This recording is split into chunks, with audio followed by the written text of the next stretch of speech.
तो Lord's one day में तो टीम इंडिया को जीत नहीं मिली थी, लेकिन लीड्स में मुकाबला आपसे थोड़ी देर के बाद और वहां टीम इंडिया जीत हासिल करके सीरीज को अपने नाम कर सकती है, क्योंकि 1-1 की बराबरी पर है ये सीरीज। लेकिन बहुत कुछ करना होगा टीम इंडिया को, बल्लेबाजों को जागना होगा, खासकर मिडिल ऑर्डर को टीम इंडिया के जागना होगा और गेंदबाजी में भी कमाल दिखाना होगा। हमारे साथ हमारे क्रिकेट एक्सपर्ट है मनिंदर सिंह, उनके साथ हम बातचीत करेंगे। लेकिन सबसे पहले आपको दिखाते हैं कि किस तरीके से विराट वार करके इस सीरीज पर कब्जा किया जा सकता है।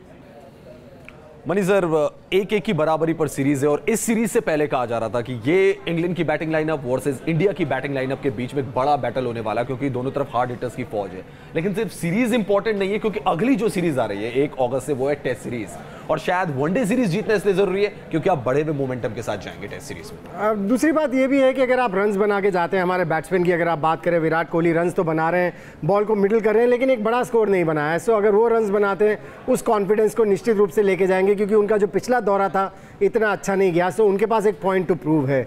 दूसरा, शिखर धवन, अमूमन उन्होंने इंग्लैंड के पिचेस के ऊपर अच्छी बैटिंग की है, रन्स बनाए हैं। ये पिछले दोनों वनडेज में भी देखा कि टाइम बहुत अच्छा करे, लेकिन अपने विकेट थ्रो कर दिया उन्होंने। सो केयरलेसनेस की वजह से अपनी विकेट उन्होंने थ्रो की है। उनके बैट से रन्स आएंगे, उनको एडवांटेज मिलने वाला है। Rohit Sharma test match series में नहीं है, लेकिन उनका बड़ा इंपॉर्टेंट रोल हो सकता है अगर इंडिया को ये वनडे इंटरनेशनल जीतना है। सो आई थिंक पहले 3 बैट्समैन के ऊपर ही बहुत ज़्यादा निर्भरता है। अगर आप मिडिल ऑर्डर की बात करें, इंडिया का मिडिल ऑर्डर चरमरा रहा है पिछले काफ़ी टाइम से, 1.5-2 साल से आपका नंबर 4 पर कोई बैट्समैन सेट नहीं हो पा रहा है। और महेंद्र सिंह धोनी को अगर आप 6 पर खिलाते हैं तो मेरे हिसाब से वो वेस्ट है। वो जो 4 पर आपको बैट्समैन नहीं मिल रहा, मैं अगर आप मुझसे पूछें, मैं थिंक टैंक में हूं, तो मैं कन्विंस करने की कोशिश करूंगा कि महेंद्र सिंह धोनी का एक्सपीरियंस यूज़ किया जाए, उनको नंबर 4 पर भेजा जाए, उनको जो समय चाहिए सेट होने के लिए वो उस नंबर पर मिल सके। मनी सर, बहुत आलोचना महेंद्र सिंह धोनी की हो रही है कि बहुत स्लो खेले, गावस्कर ने कहा मुझे तो लॉर्ड्स से अपने 36 रन की याद आ गई। आपको लग रहा है थोड़ा हार्श हो रहे हैं महेंद्र सिंह धोनी पे, क्योंकि हर मैच में खिलाड़ी एक जैसा परफॉर्मेंस नहीं दे सकता है। हालांकि उनका बहुत ज्यादा रुतबा कह सकते हैं बहुत बड़ा एज ए फिनिशर, लेकिन कई बार आप सरकमटेंसेस के हिसाब से या बॉलिंग के हिसाब से वैसा परफॉर्मेंस नहीं कर पाते, और फैंस ने कुछ उनको हुटिंग भी की वहां पे महेंद्र सिंह धोनी की। देखिए, हर दिन एक जैसा नहीं हो सकता है, और महेंद्र सिंह धोनी का जहां तक सवाल है, उन्होंने ही गंदी आदतें डाली हैं हमें। उन्होंने मैचेस फिनिश करके ऐसे मैचेस फिनिश किए हैं, एक्सपेक्टेशंस बहुत ज्यादा बढ़ा दी। बिल्कुल। सो जब उम्मीद ज्यादा होती है, आप सचिन तेंदुलकर को देख लीजिए, जब रन्स नहीं बनाते थे उनका किस तरह से क्रिटिसिज्म होता था। महेंद्र सिंह धोनी के साथ भी अब वही हो रहा है, और मैं इसी वजह से कह रहा हूं, क्योंकि देखिए आईपीएल में अगर आप देखें तो वो नंबर 4 या नंबर 5 पर बैटिंग कर रहे थे अपनी टीम के लिए, चेन्नई सुपर किंग्स के लिए। इतना बेहतरीन प्रदर्शन किया कि उन्होंने टूर्नामेंट ही जिता दिया अपनी टीम को। सो वो एक चीज़ उन्होंने दिखाई, वो इंडियन टीम के थिंक टैंक क्यों नहीं ले पा रहे रवि शास्त्री या विराट कोहली, ये मेरी समझ के परे है। क्योंकि अगर ये शायद इसमें एक पेच हो सकता है, अगर आप महेंद्र सिंह धोनी को नंबर 4 पे लाएंगे तो लोकेश राहुल को फिर आप शायद 5th डाउन पे या 6th डाउन पे आप वहां पे नहीं खिला सकते, बिकॉज वो एक टॉप ऑर्डर के बल्लेबाज है। और इसका मतलब ये है कि फिर कैप्टन और कोच को अपनी थिंकिंग को चेंज करना पड़ेगा, लोकेश राहुल को बेंच पे भेजना पड़ेगा। देखिए, लोकेश राहुल को हम नंबर 4 पर बैटिंग करते हुए देख रहे हैं, काफ़ी टाइम से देख रहे हैं, उनको नंबर सूट ही नहीं करता है। मुझे लगता है कि वो जब पहले 3 में होते हैं, ओपनर या नंबर 3 की पोजीशन पर, तो बॉल बैट के ऊपर अच्छी तरह से आता है, उनको मज़ा आता है उसमें। जब वो नंबर 4 पर आते हैं, बॉल थोड़ा से स्पिनर्स आ जाते हैं या धीमी गति के बॉलर्स आ जाते हैं, उनको वो स्पीड नहीं मिलती और उनसे परफॉर्मेंस नहीं हो रही है। सो ऐसे में अगर आप उनको एज एन ओपनर लेके गए, वहाँ जगह नहीं बन रही है, और आप 3 पर भी नहीं खिला सकते, क्योंकि मेरे हिसाब से विराट कोहली को ही 3 नंबर पर खेलना चाहिए, तो फिर आपके पास दिनेश कार्तिक हैं, श्रेयस अय्यर हैं, आप इनको मौका दीजिए। क्योंकि इनको जब आपने पिछले वनडे इंटरनेशनल्स खिलाए थे, ये खिलाड़ी प्रूव कर चुके हैं अपने आप को। दिनेश कार्तिक ने तो कितने ऐसी सिचुएशन से मैचेस जिताए जहां की लगता था कि इंडियन टीम जीत ही नहीं सकती है, वो बेचारे बाहर बैठे हुए हैं। सो अगर 4 नंबर खिलाना ही है, केएल राहुल को ही खिलाना है, तो मुझे लगता है ये सही नीति नहीं है।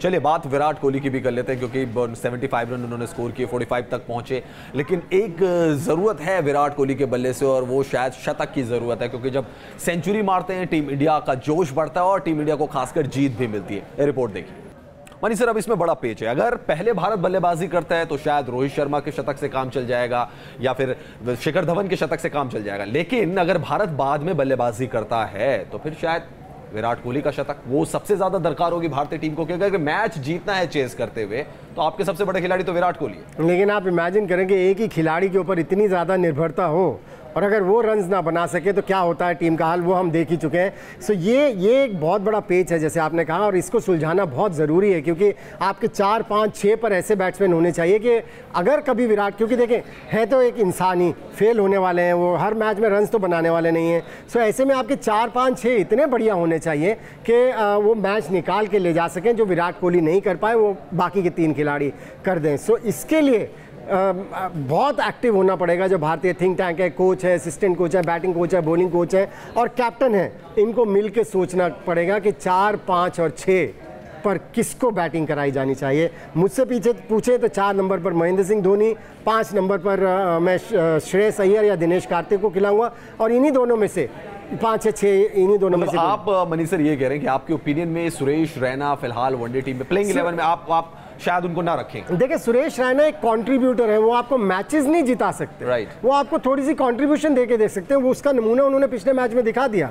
65 बॉलों में 43 रन 46 रन उन्होंने बनाए, और किस तरह की शॉट उस स्टेज पर खेलकर वो आउट हुए जब आप सेट हो चुके हैं।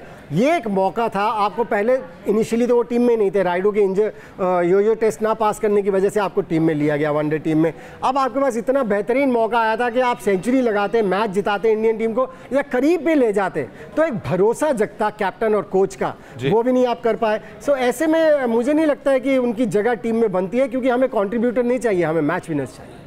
बिल्कुल, मैच विनर्स चाहिए, और मिडिल ऑर्डर अगर आपका स्ट्रांग होगा तो ही आप बड़े से बड़े टोटल को चेज कर पाएंगे। जो पिछले मुकाबले में शायद मिडिल ऑर्डर लड़खड़ा गया था भारत का, और उसकी वजह से 86 रनों से हार का सामना करना पड़ा था। लेकिन एक और खिलाड़ी जिसकी फॉर्म थोड़ी सी कंसर्न हो सकती है टीम इंडिया के लिए, हम बात कर रहे हैं शिखर धवन की, जिनका बल्ला खामोश रहा है। लेकिन इस मैच में उम्मीद यही करेंगे कि शिखर धवन भी अपने बल्ले से धमाका करेंगे। मनीष सर, धवन एक ऐसे बल्लेबाज हैं जो अगर पिच से बॉल अच्छी आ रही हो बैट पे, तो वहां पर स्कोरिंग जो एरिया उनका बढ़ जाता है, रन स्कोर उनके बढ़ जाते हैं। यहाँ पर कंडीशंस उनके लिए बिल्कुल कह सकते हैं मददगार कंडीशंस है, फिर भी ज्यादा बड़े रन नहीं बने। नहीं, लेकिन बैटिंग बहुत बढ़िया कर रहे हैं। शुरुआत कितनी अच्छी की है, एक मैच में आपने दिखाया 30 बॉल में 36 रन बनाए, एक में 27 बॉल में नॉटिंघम में 40 रन बना दिए। उसको कैपिटलाइज करना नहीं आ रहा है। ये शिखर धवन के साथ हमेशा से प्रॉब्लम रही है कि आप जब एक सिचुएशन को पकड़ लेते हैं, आप 30-40 रन बना लें, फिर वो 100 ही होना चाहिए जी, और रेट आपका बड़ा होना चाहिए, बिल्कुल बड़ा होना चाहिए। लेकिन कैजुअल से हो रहे हैं, केयरलेस से हो रहे हैं। ठीक है, माना आपका एटीट्यूड केयर फ्री वाला है, आप मस्त मौला एक खिलाड़ी हैं, लेकिन आप केयर फ्री होने के साथ केयरलेस नहीं हो सकते। और ये केयरलेस शॉट्स मारी, क्योंकि पहले मैच में जिस तरह की नॉटिंघम में उन्होंने शॉट मारी, आड़ा शॉट मारने की कोशिश की एक ऑफ स्पिनर को अगेंस्ट द स्पिन, क्या ज़रूरत थी? आपका बैट पे इतनी अच्छी तरह से लग रही है, आप ऐसी सिचुएशन को कैपिटलाइज करें, क्योंकि आपने टेस्ट मैचेस भी खेलने हैं। आप रन्स बनाएंगे, टीम को मैचेस जिताएंगे, आपका कॉन्फिडेंस तो बढ़ेगा, टीम का भी कॉन्फिडेंस बढ़ेगा, और आप टेस्ट मैचेस में भी जब जाएंगे तो उस कॉन्फिडेंस को लेके जाएंगे। सो ये एक बहुत बड़ी समस्या है, जिसका समाधान तभी हो सकता है जब कोचेस जो टीम के साथ हैं, बैटिंग कोच है, रवि शास्त्री हैं, इनको लगातार इन खिलाड़ियों से बात करते रहना चाहिए। क्योंकि अगर आप सोचें कि इंटरनेशनल क्रिकेट खेल रहे हैं, इनको ज़्यादा कुछ बताने की ज़रूरत नहीं है। मुझे लगता है रोहित शर्मा और शिखर धवन 2 ऐसे खिलाड़ी हैं जिनके साथ आपको लगातार बात करते रहना चाहिए, ताकि वो अपने पोटेंशियल को मैदान पर उतार सकें। जी, और मनीष सर, आपने बहुत सारे बताया किस तरीके से शिखर धवन आउट हुए। एक जो उनका आउट होना वो भी जहन में आता है जब रन ले रहे थे और डेंजर एंड पे जा रहे थे, और वहां पे बैट उनका हाथ से गिर गया, तो ड्रैग करके अपने बैट को नहीं ले गए थे। वहां पे भी अच्छे निक में नजर आ रहे थे, लग रहा था कि शिखर धवन वहां पे बड़ी पारी खेलेंगे, लेकिन वहां पे वो रन आउट हो गए। तो कई बार आपको चांसेस मिलते हैं, आप अच्छे नेक में नजर आ रहे होते हैं, फिर एक छोटी सी भूल की वजह से आपको पवेलियन जाना पड़ता है। चलिए, अपडेट आपको यह भी देते कि भुवनेश्वर कुमार फिट हैं, और हो सकता है सिद्धार्थ कौल, जिनको 2 वनडेज में खिलाया, विकेट उनको नहीं मिले, उनकी जगह भुवनेश्वर कुमार आ सकते हैं। इंग्लैंड की अगर बात करें तो जैसन रॉय को चोट लगी हुई है, उनकी जगह जेम्स विंस को चांस मिल सकता है। हमारे साथ मनीष से जुड़े हुए थे, आपको बहुत बहुत शुक्रिया। फिलहाल इस खास पेशकश में इतना ही। आप देखते रहिए न्यूज़ नेशन।